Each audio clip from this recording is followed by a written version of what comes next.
नमस्कार दर्शक बंधु आज भिडियो आपण मानक आम चैनल तरफ पुणी थे स्वागत जनाऊँगी। आज भिडियोटी बहुत खास भिडियोटी जो व्यक्ति उपरे भगवान शनिदेव दृष्टि पड़ी थाए तो सही व्यक्ति तांको जीवन में केबे कौन सफलता हासिल करि पारंती नहीं। आज आम आपन को शनिदेव दुईटी उपाय बताइबु। जदि आपण सही कार्य को शनिवार दिन करदेवे तो मानिकी चलतु भगवान शनिदेव कृपा आपण ऊपर बरसिब। आपणक जीवन में जहाँ भी दुख जहाँ भी संकट जहाँ भी समस्या जहाँ भी पीड़ा ताहा सब आज पूरा समाप्त हो। जदि आपण को ऊपर शनिदेव 7.5 परिशानी करुचे तेबे ताहा ही आपणक ठारू मुक्ति पाइजिबे।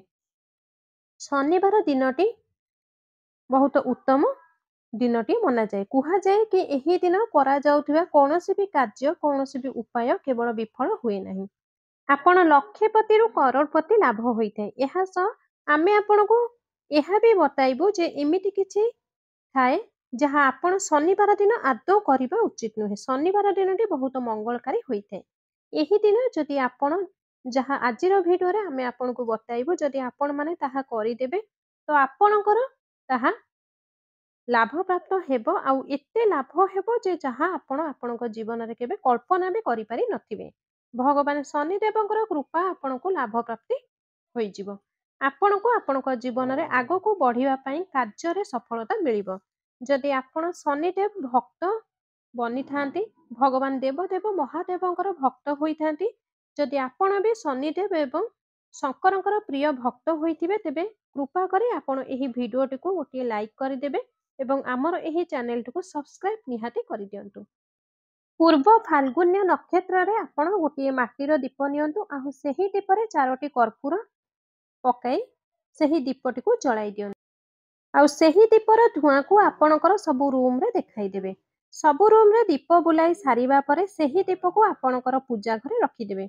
जदि आपण राजनीति किंबा समाज रे आपणकर स्थान ऊपर को अधिकरु अधिक उन्नति करिबा पई चाहूचंती तो पूर्व फाल्गुन्य नक्षत्र दिन गोटे माटीर खाली माठियाटिए नियंतु आउ ध्यान देबे सेही माठियारे ढांकुणी थिबा दरकार।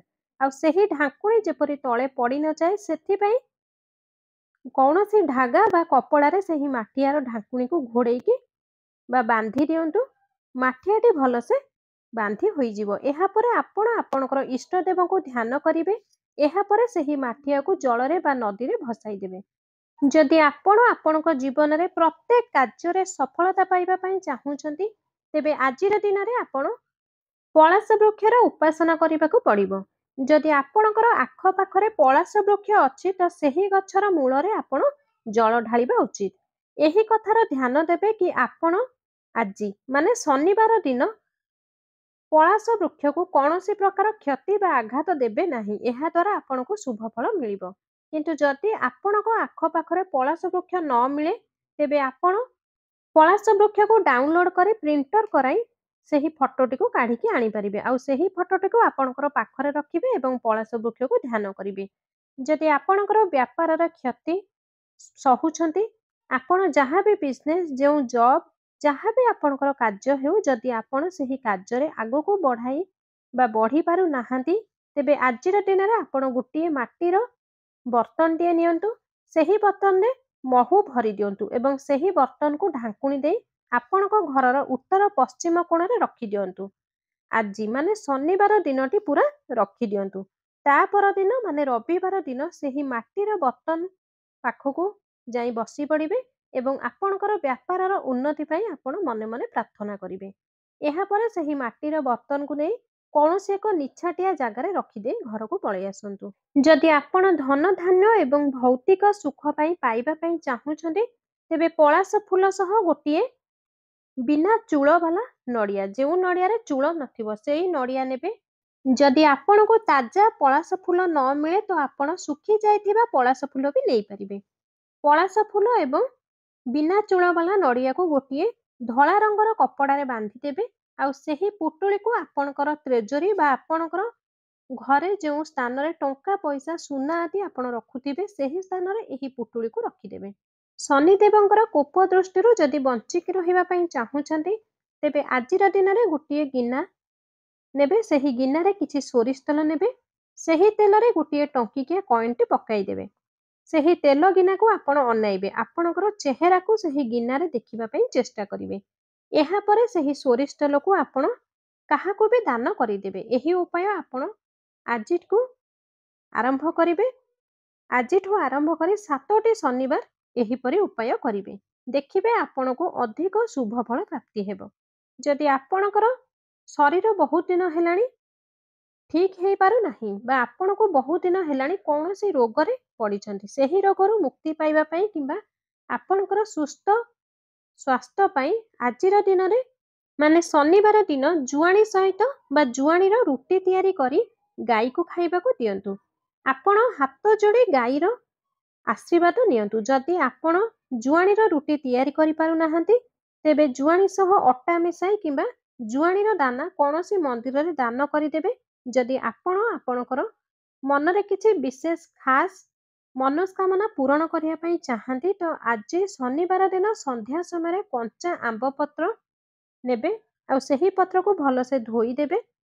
ସେହି ପତ୍ରକୁ ବହି ଯାଉଥିବା ନଈରେ ପାଖରେ ଆପଣ ଠିଆ ହେବେ। ଆପଣଙ୍କର ମନବାଞ୍ଛା କହି ସେହି ନଈରେ ସେହି ପତ୍ରକୁ ଭସାଇ ଦେବେ। ଯଦି କଠିନ ପରିଶ୍ରମ ପରେ ବି ଆପଣ ସଫଳତା ପାଇପାରୁନାହାନ୍ତି, ତ ଆଜି ଶନିବାର ଦିନ ସନ୍ଧ୍ୟା ସମୟରେ ଶନିଦେବଙ୍କ ପୂଜା କରିସାରିବା ପରେ ଶନିଦେବଙ୍କର ମନ୍ତ୍ର 11ରୁ 12 ଥର ଜପ କରିବେ ଆଉ ମନ୍ତ୍ରଟି ହେଉଛି ଓମ୍ ସନ୍ ଶନିଶ୍ଚରାୟ ନମଃ। ଯଦି ଆପଣ ଆପଣଙ୍କର ଭାଗ୍ୟକୁ ଆପଣଙ୍କର ଅନୁସାରେ କରିବାକୁ ଚାହୁଁଛନ୍ତି, ତେବେ ଆଜି ଶନିବାର ଦିନ ଗୋଟିଏ ଗିନାରେ ସୋରିଷ ତେଲ ନେବେ। ସେହି ତେଲରେ ଆପଣ ଚେହେରାକୁ ଦେଖିବେ। ଏହାପରେ ସେହି ତେଲକୁ ଶନିଦେବଙ୍କ ମନ୍ଦିରରେ କୌଣସି ଗରିବ ବ୍ୟକ୍ତିକୁ ଦାନ କରିଦେବେ। ଶନିବାର ଦିନ ଯେଉଁ ବ୍ୟକ୍ତି ପୁରା ସଚ୍ଚା ମନରେ ପୂଜା ପାଠ ପୁରା ବିଧିବିଧାନ ସହ କରିଥାନ୍ତି, ତ ତାଙ୍କର ସବୁ ଦୁଃଖକୁ ସୂର୍ଯ୍ୟପୁତ୍ର ଶନିଦେବ ଦୂର କରିଥାନ୍ତି।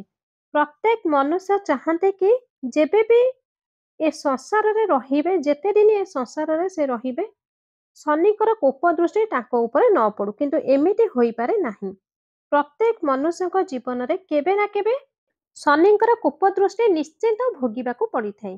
ଶନିଦେବ ଏମିତି ଦେବତା ଅଟନ୍ତି ଯାହାଙ୍କ କୃପା ଯଦି କୌଣସି ବ୍ୟକ୍ତିଙ୍କ ଉପରେ ହେଇଯାଏ, ତ ସେହି ବ୍ୟକ୍ତି ପୁରା ମାଲାମାଲ ହୋଇଯାନ୍ତି। କିନ୍ତୁ ଯଦି ଶନିଦେବଙ୍କର କୃପା କୌଣସି ବ୍ୟକ୍ତି ଉପରେ ବିଗିଡ଼ି ଯାଏ, ତ ସେହି ବ୍ୟକ୍ତିଙ୍କ ଜୀବନ ପୁରା ବର୍ବାଦ ହୋଇଯାନ୍ତି। ବେଳେବେଳେ ଆପଣଙ୍କର ଜଣା ଅଜାଣତରେ କିଛି ଭୁଲ ହୋଇଯାଏ, ଯାହାଦ୍ୱାରା ଶନିଦେବ ଆପଣଙ୍କ ଉପରେ ରାଗିଯାନ୍ତି। ତେବେ ଆସନ୍ତୁ ଜାଣିବା ଏମିତି କ'ଣ ସେହି କାମ ଯାହାକୁ ଆପଣ ଭୁଲରେ ବି ଶନିବାର ଦିନ କରିବେ ନାହିଁ। ଶନିବାର ଦିନଟି ଭଗବାନ ଶନିଦେବଙ୍କୁ ପୂଜା ଏବଂ ଉପାସନା ପାଇଁ ସମର୍ପିତ ହୋଇଥାଏ। ଶନିବାର ଦିନ ଶନିଦେବଙ୍କୁ ପ୍ରସନ୍ନ କରିବା ପାଇଁ ଶନିଦେବଙ୍କ ସାମ୍ନାରେ ତେଲର ଦୀପ ଜଳାଇକି ରଖାଯାଏ। ଶନିବାର ଦିନ ସୋରିଷ ତେଲ ବି ଦାନ କରାଯାଏ। ଶନିବାର ଦିନ ତେଲର ଦାନ କରିବା ଲାଭକାରୀ ହୋଇଥାଏ, କିନ୍ତୁ ଭୁଲରେ ବି ଶନିବାର ଦିନ ବଜାରରୁ ସୋରିଷ ତେଲ କିଣିବେ ନାହିଁ। ଯେଉଁ ବ୍ୟକ୍ତି ଶନିବାର ଦିନ ସୋରିଷ ତେଲ କିଣିଥାନ୍ତି, ସେହି ବ୍ୟକ୍ତିଙ୍କ ଜୀବନରେ ବହୁତ କଷ୍ଟ ଆସିଯାଇଥାଏ। ମାଂସ, ମଦ ଏବଂ ତାମସିକ ସୁଖରୁ ଶନିବାର ଦିନ ବଞ୍ଚିତ ରୁହନ୍ତୁ।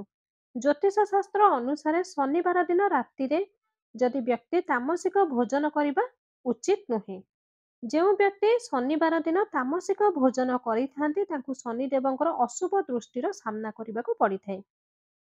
ଖାସ୍ କରି ଯେଉଁ ବ୍ୟକ୍ତିଙ୍କ ଉପରେ ଶନିଦେବଙ୍କର ଦଶା ଚାଲିଥାଏ, ତ ସେହି ବ୍ୟକ୍ତି ଶନିବାର ଦିନ ତାମସିକ ଭୋଜନ କରିବାରୁ ବଞ୍ଚିତ ରୁହନ୍ତୁ। ଘରର ଗୁରୁଜନଙ୍କୁ ଅନାଦର କରିବେ ନାହିଁ। ଏମିତି ବ୍ୟକ୍ତିଙ୍କୁ ଶନିଦେବ ନାରାଜ କରିଥାନ୍ତି। ଏହା ସହ କୌଣସି ଛୋଟ କର୍ମଚାରୀଙ୍କୁ ଖରାପ ବ୍ୟବହାର କରନ୍ତୁ ନାହିଁ।